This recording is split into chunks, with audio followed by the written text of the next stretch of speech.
Dans les années 60, la SNCF cherche à remplacer toutes ses locomotives à vapeur sur les lignes non électrifiées, en particulier les 241P sur la ligne Paris-Clermont-Ferrand et les 241A sur la ligne Paris-Bâle.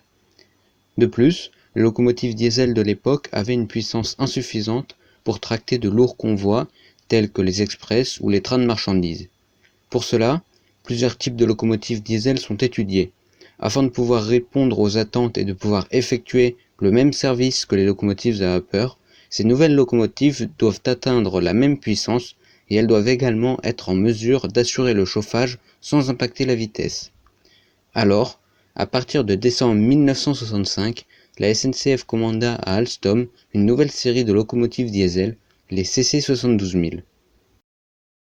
Les CC72000 ont été construites par Alstom de 1967 à 1974 à 92 exemplaires. Les CC72000 1 à 20, sauf la 17, étaient aptes à 140 km/h, tandis que les 72000 21 à 92, plus la 17, étaient aptes à 160 km/h. Ces machines ont été dessinées par le designer français Paul Arzin, qui fut également responsable du design de nombreuses autres locomotives de la SNCF. Les CC72000 reprenaient l'allure particulière des CC6500 et ont constitué la seconde série des nez cassés. Les CC40100 représentaient la première série. Elles étaient appelées comme ça du fait de la disposition particulière du pare-brise qui permettait de réduire les reflets pour le conducteur, mais également de renforcer sa protection en cas de collision. Les CC72000 auront été les locomotives diesel les plus puissantes et les plus rapides de la SNCF. La première CC72000 a été mise en service le 20 décembre 1967 au dépôt de Rennes et la dernière le 21 juin 1974. Ces locomotives ont rapidement été engagées sur les grands axes non électrifiés, notamment sur les lignes bretonnes et sur la ligne Paris-Nantes. Elles ont aussi été présentes sur les grandes lignes Nantes-Bordeaux, Quimper-Bordeaux et aussi Rennes-Toulouse. On les voyait en tête de trains rapides sur les lignes non électrifiées et ont donc remplacé la traction vapeur et les machines diesel, peu efficaces, telles que les CC65000 par exemple. À l'époque, la technologie du moteur diesel était plus économique que la vapeur. Durant un certain temps, elles ont aussi été affectées sur un service atypique. 3 machines ont été munies en 1998 d'un attelage automatique pour tracter entre Nantes et les Sables d'Olonne des TGV Atlantique afin d'assurer une liaison TGV directe sur un itinéraire non intégralement électrifié.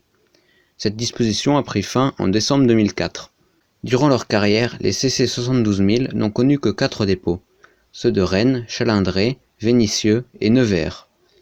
En raison de la crise pétrolière de 1973, la série fut limitée aux 92 machines livrées de 1967 à 1974, ce qui entraîna la fin des commandes et la relance du programme d'électrification, car ces machines diesel avaient une consommation de carburant très importante, entre 4 et 7 litres au kilomètre. Entre 1990 et 2000, les CC72000 sont encore très présentes à la gare de l'Est, ainsi qu'au dépôt de la Villette, lieu où elles préchauffent avant d'effectuer leur train. Mais cette situation engendre des plaintes dès le début des années 90. Les CC72000 sont jugées trop polluantes et trop bruyantes par les riverains et par les promoteurs immobiliers. Alors, entre 2002 et 2004, 30 CC72000 sont remotorisées et une nouvelle livrée leur est appliquée. Elles sont également renumérotées en CC72100. Ces 30 machines sont gardées pour assurer exclusivement des trains intercités. En 2002, la première CC72000 est retirée du service. Peu à peu, les radiations s'enchaînent pour de nombreuses raisons. D'une part, les CC72000 se font vieillissantes. Les normes anti-pollution sont dépassées, l'entretien est très coûteux, l'activité fret est en baisse et du nouveau matériel TER arrive. D'autre part, le développement du TGV et l'électrification d'une bonne partie du réseau ferré vont nettement affecter l'utilisation des CC72000, délaissant en partie le service voyageur pour des activités fret. Cependant, le fret préférait les BB67400 qui pouvaient circuler à 100 km/h contre 85 km/h pour les CC sur le rapport marchandises. De plus, les bogies C étaient plus agressifs pour la voie, ce qui les rendait peu attrayants, notamment sur les voies de service ou du réseau secondaire souvent en mauvais état. Durant les années 2000, 6 locomotives sont revendues au chemin de fer marocain, les CC72003, 9, 18 20, 27 et 85. En 2016, 17 locomotives étaient encore en service. Elles tractaient des voitures Corail et ont progressivement été remplacées par des Regiolis Bimod ou des Coradia Liner. A noter que les CC 72100 ont circulé sur la ligne 4 Paris-Est-Mulhouse jusqu'en 2017. Aujourd'hui, seuls 3 CC 72000 existent encore avec leur moteur d'origine. Les CC 72049 et 74 en livrée en voyage et la CC 72084 en livrée bleu d'origine. Elles sont utilisées principalement pour l'acheminement dans un dépôt ou à la casse de matériel radié ou lors des campagnes d'essai de nouveaux matériels. Durant leur carrière, les CC 72000 auront connu différentes livrées. Tout d'abord, il y a eu la livrée d'origine bleu diesel à bande blanche qui a été dessinée par Paul Arzan. La CC 72006 a par la suite été dotée d'une livrée expérimentale grise avec des bandes bleu clair.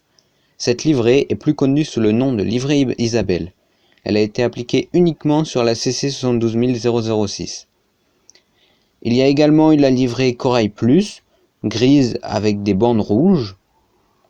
La livrée fret pour les machines affectées au service marchandises, donc un côté vert, un côté gris et au milieu, le logo fret en vert sur un fond blanc. Et enfin la livrée en voyage, grise avec une bande bleu clair et violette. Les 30 machines qui ont été remotorisées ont eu cette livrée.